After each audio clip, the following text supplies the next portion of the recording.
ಸಖತ್ ಖಾರ ಬಣ್ಣ ಮತ್ತು ರುಚಿ ಆಚಿ ಚಿಲ್ಲಿ ಪೌಡರ್. ಕೋಟಿ ರೂಪಾಯಿ ಮಹಿಳೆಯರನ್ನ ಯಾಮಾರಿಸಿರ್ತಕ್ಕಂಥದ್ದಿದೆ. 2 ತಿಂಗಳದು ಅವರಿಗೆ ಗೃಹಲಕ್ಷ್ಮಿ ಹಣ ಹೋಗಿಲ್ಲ. ಇದು ಸಿಕ್ಕಾಕೊಂಡ ಮೇಲೆ ಇದು ಮಾತಾಡಿ ಸಿಕ್ಕಾಕೊಂಡಿರೋದು. ಆದರೆ ಇನ್ನೆಷ್ಟು ತಿಂಗಳು ಹೋಗಿಲ್ವೋ ಜನ ಎಲ್ಲ ಕಡೆ ಕೇಳ್ತಿದ್ದಾರೆ, ನಮಗೆ ಬಂದಿಲ್ಲ ಬಂದಿಲ್ಲ ಬಂದಿಲ್ಲ ಮಾತಾಡ್ತಾರೆ. ಆದರೆ ಸರ್ಕಾರ ಸುಳ್ಳು ಹೇಳ್ಕೊಂಡು ಇವತ್ತು ಸಿಕ್ಕಿ ಬಿದ್ದಿದೆ. ಆ ಕಾರಣದಿಂದ ಹಣ ಎಲ್ಲಿ ಹೋಗಿದೆ, ಯಾಕೆ ಕೊಟ್ಟಿಲ್ಲ, ಮತ್ತು ಆ ಹಣ ಎಲ್ಲಿ ಹೋಗಿದೆ, ಯಾರ ಅಕೌಂಟ್ಗೆ ಹೋಗಿದೆ, ಯಾರ ಖಾತೆಗೆ ಹೋಗಿದೆ, ಯಾವ ಚುನಾವಣೆಗಳಿಗೆ ಹೋಗಿದೆ ಈ ಹಣ ಸರ್ಕಾರ ಹೇಳಬೇಕಲ್ಲ. ಈ ಕಾರಣದಿಂದ ಒಂದು.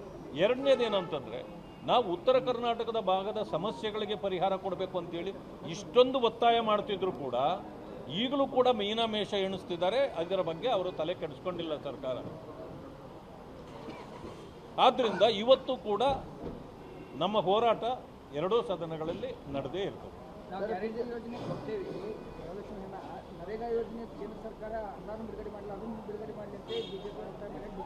ನೋಡಿ, ಬಿಜೆಪಿ ಸರ್ಕಾರ ಇಲ್ಲಿಲ್ಲ.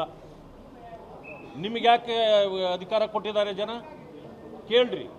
ಆಮೇಲೆ ಕೇಂದ್ರ ಸರ್ಕಾರ ಪದೇ ಪದೇ ಹೇಳ್ತಾ ಇದೆ, ನಮ್ಮ ಕಡೆಯಿಂದ ಯಾವುದೇ ಹಣ ಸರ್ಕಾರಕ್ಕೆ ಕೊಡ್ತಕ್ಕಂಥದ್ದು ಬ್ಯಾಲೆನ್ಸ್ ಇಲ್ಲ, ಕಾಲಕ್ಕೆ ಕೊಟ್ಟಿದ್ದೀವಿ ಅಂತ. ನೀವು ಸುಳ್ಳು ಹೇಳ್ಕೊಂಡು ಓಡಾಡ್ತಿದ್ದೀರಾ? ಅಥವಾ ನಾನು ಮೊದಲೇ ಹೇಳಿದ್ದೀನಿ, ಕೇಂದ್ರ ಸರ್ಕಾರಕ್ಕೆ ಲವ್ ಲೆಟರ್ ಅಲ್ಲ ಬರೀಬೇಕಾಗಿರೋದು, ನಿಮ್ಮ ಡಿಮ್ಯಾಂಡನ್ನು ತಲುಪಿಸಿ ಹೋಗ್ರಿ, ಕುತ್ಕೊಂಡಲ್ಲಿ ನಮಗೆ ಇಂತಿಂಥದ್ದು ಬರಬೇಕು ಅಂತ ಹೇಳ್ಬಿಟ್ಟು ತಗೊಬನ್ನಿ. ಏನೇನು ಪ್ರೊಸೀಜರ್ ಇದೆಯಾ ಆ ಪ್ರೊಸೀಜರ್ ಲ್ಯಾಪ್ಸಸ್ ಇದೆ ಅಂತೇಳಿ ಹಲವು ವಿಚಾರಗಳಲ್ಲಿ ಅವರು ಹೇಳ್ತಿದ್ದಾರೆ. ಅದಕ್ಕೆ ಯಾರು ತಪ್ಪು ಯಾರ್ದು ಸರಿ ಯಾರು ಕಂಡು ಹಿಡಿಬೇಕು ಇದನ್ನು? ಅದಕ್ಕೆ ಸರ್ಕಾರಕ್ಕೆ ನಮ್ಮ ಒತ್ತಾಯ ಇದೆ, ನಿಮ್ಮದು ಏನಾದರೂ ಬರಬೇಕಂತಿದ್ರೆ ಅಲ್ಲಿ ಹೋಗಿ ಕುತ್ಕೊಂಡು ಮಾತಾಡಿ. ನೀವು ಬಿ ಜೆ ಪಿನವ್ರು ಕೇಳ್ರಿ ಅಂತಂತಂದರೆ, ನೀವು ಕಾಂಗ್ರೆಸ್ ಸರ್ಕಾರ ಇದ್ದಾಗ ಕಾಂಗ್ರೆಸ್ನವ್ರು ಕೇಳ್ರಿ ಅಂತ ಹೇಳೋದ, ಅಥವಾ ಬಿ ಜೆ ಪಿ ಸರ್ಕಾರ ಇದ್ದಾಗ ಬಿ ಜೆ ಪಿ ಕೇಳ್ರಿ ಅಂದ, ಇದು ತಪ್ಪಿಸಿಕೊಳ್ಳುವ ಒಂದು ತಂತ್ರಗಾರಿಕೆ. ಇದನ್ನು ಮಾಡಬೇಡ್ರಿ. ವಿಜೇಂದ್ರ ಅವರು ಔಟ್ ಗೋಯಿಂಗ್ ಪ್ರೆಸಿಡೆಂಟ್ ಅಂತ ರಾಜಣ್ಣವರು ಏನು ಬೇಕಾದರೂ ಮಾತಾಡ್ತಾರೆ. ಈಗ ಇರಲಿ, ಔಟ್ ಗೋಯಿಂಗು ಇರ್ತದೆ, ಇನ್ಕಮಿಂಗು ಇರ್ತದೆ. ಹಾಗಾದರೆ ಮುಖ್ಯಮಂತ್ರಿ ಸಿದ್ದರಾಮಯ್ಯನವರು ಔಟ್ ಗೋಯಿಂಗು ಅದನ್ನು ಒಪ್ತಾರೆ ಅವರು? ಅವ್ರಿಗಾಗಲೇ ಅತಂತ್ರದಲ್ಲಿದೆ ಅವ್ರ ಸ್ಥಿತಿ. ಏನೋ ಬ್ರೇಕ್ಫಾಸ್ಟ್ ಮಾಡಿ